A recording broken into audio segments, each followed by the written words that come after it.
Olá, eu sou o Wilfred e junto com minha colega Débora, iremos abordar durante nossa apresentação uma das estruturas do gerativismo, que é a teoria dos princípios e parâmetros.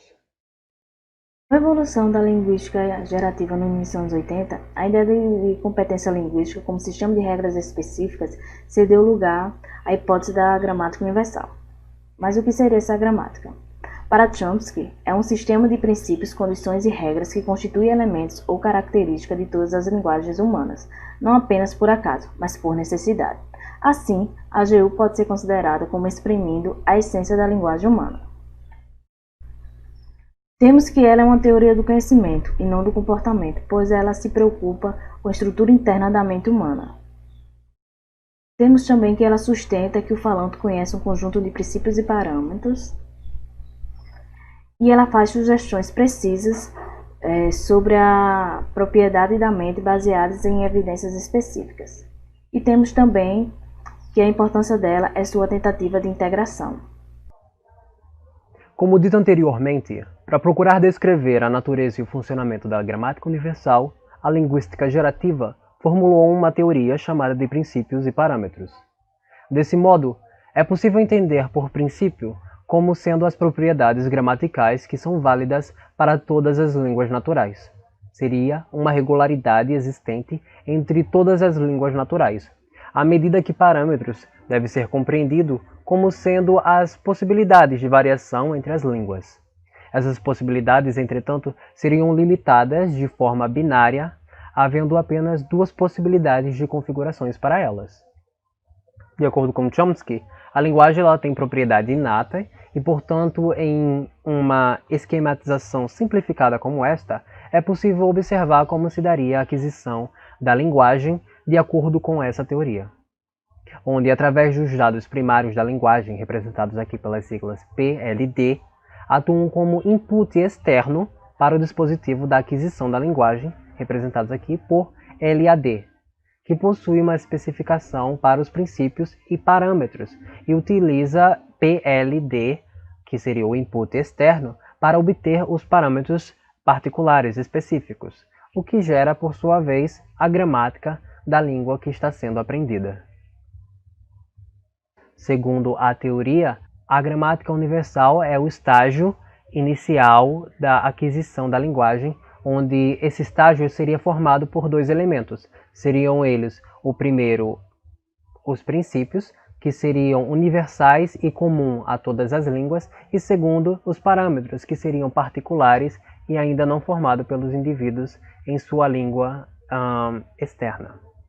Em outras palavras, a teoria ela sugere que os princípios da linguagem são ativos na gramática universal, enquanto os parâmetros eles ainda precisam ser ativados de acordo com a língua do indivíduo em seu ambiente.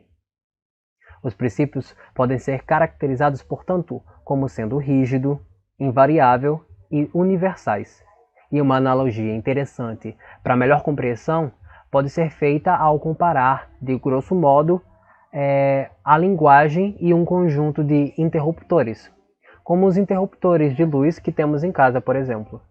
Nesse sentido, é possível imaginar que existam interruptores já pré-estabelecidos, e esses interruptores seriam os princípios. Eles estariam presentes e seriam idênticos em todas as línguas naturais, justamente já por serem especificados de maneira prévia pela gramática universal. Já os parâmetros, por sua vez, eles são caracterizados por serem variações, diferenças entre as línguas e, portanto, são abertos, flexíveis e variáveis. E de uma maneira semelhante à comparação anterior, podemos aqui comparar também os parâmetros aos interruptores. Dessa vez, os interruptores ainda não seriam estabelecidos apenas ao longo do tempo, por meio da língua do ambiente em que o indivíduo é exposto, ou seja, durante a aquisição da linguagem. Portanto, pode-se dizer que os parâmetros podem ser encontrados de forma variadas nas posições de ligado ou desligado, dependendo do ambiente de língua do indivíduo. Por conseguinte, um determinado parâmetro ele pode estar presente em uma língua e está ausente em outra. sendo assim configurado como positivo quando presente e negativo quando ausente.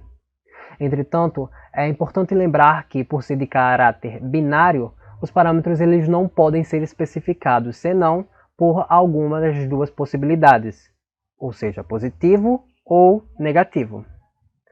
A língua ela varia bastante de uma para outra, porém, ela varia apenas de maneira limitada.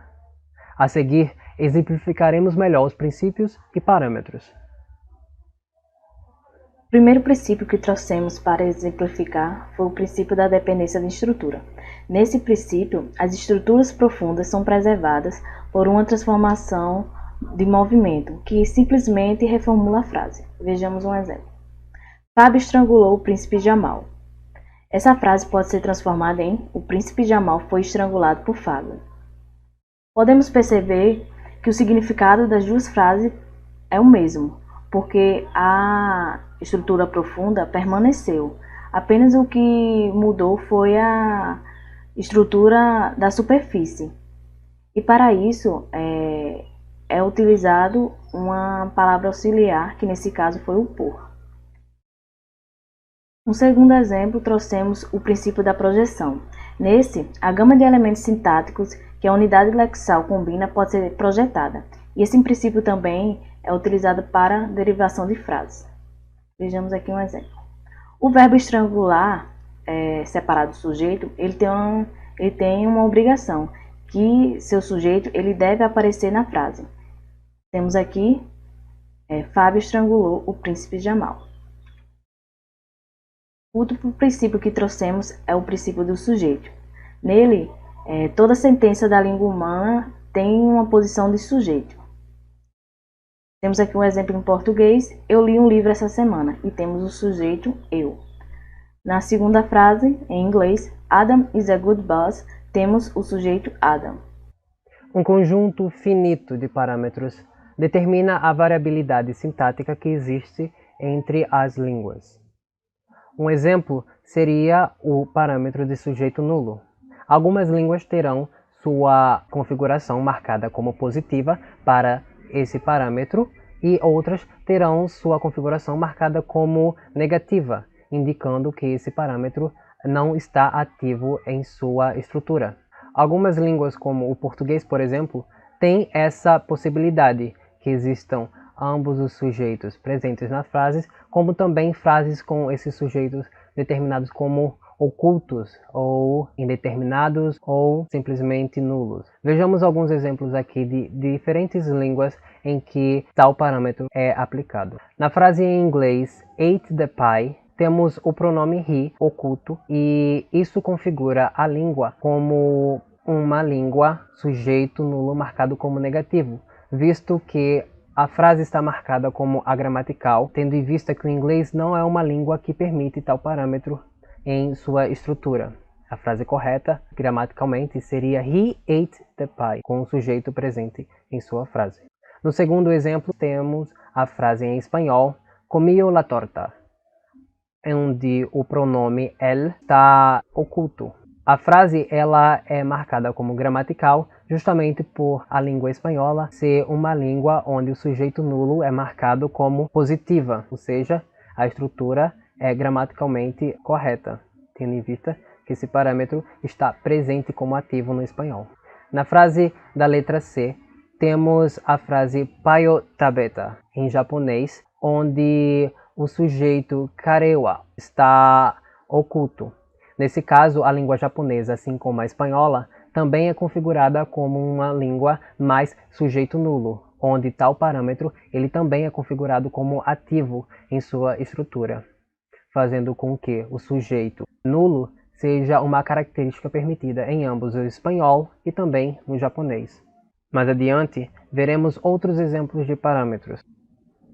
O parâmetro do objeto nulo, por sua vez, nos permite identificar línguas que tenham em sua configuração o objeto foneticamente nulo marcado como positivo, nesse caso o parâmetro está ativo, e também as línguas que não permitem o mesmo ato, sendo configuradas como menos objeto nulo. Vejamos a seguir alguns exemplos dessas línguas. No primeiro exemplo, temos uma frase em inglês, I bought yesterday, onde o objeto está nulo na frase, não possui um objeto.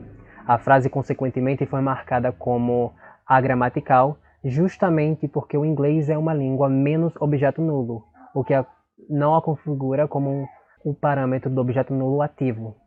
Na alternativa B, temos a frase em espanhol, eu comprei ayer, onde o objeto também está oculto na frase. Essa frase também foi marcada como agramatical, justamente porque o espanhol, assim como o inglês, também é uma língua menos sujeito nulo e não positiva. Nesse caso, a frase é agramatical porque o parâmetro não é ativo na língua espanhola. Na letra C, temos a frase em japonês boku wa kino kaimashita, onde a frase, apesar de não possuir o objeto, ela foi marcada como gramatical justamente porque o japonês é uma língua de caráter mais objeto nulo, o que torna a frase totalmente aceitável na língua japonesa. Vejamos a seguir mais um exemplo de parâmetro. Nesse caso, o parâmetro do movimento do WH ou parâmetro do movimento QU, onde esse QU seria, no caso, os pronomes de pergunta, como que, quando, quais e etc. Esse parâmetro diz respeito à possibilidade ou não do movimento desses pronomes na estrutura das frases de determinadas línguas. Quando esse movimento não é permitido, dizemos que a língua é configurada em situ, quando a língua permite apenas que esse pronome mantenha o seu local de origem. Vejamos alguns exemplos dessas frases. Na primeira frase, temos a frase em inglês What did Bill see? E, consequentemente, na letra B, temos Bill saw what. Nesse caso, é observável que o what, apesar de nas duas frases estarem em posições diferentes, a língua ainda configura as duas frases como gramaticais, justamente porque o inglês é marcado como positivo para o movimento do WH. Na alternativa C e D, observamos as frases que ha Juan visto e a frase Juan ha visto que, em espanhol, onde as duas frases possuem também o movimento do WH, ou QU, nesse caso, onde, apesar da diferença da posição, a frase também é marcada como gramatical, justamente porque o espanhol é uma língua que permite tal movimento, visto que ela é marcada como mais movimento WH ou QU.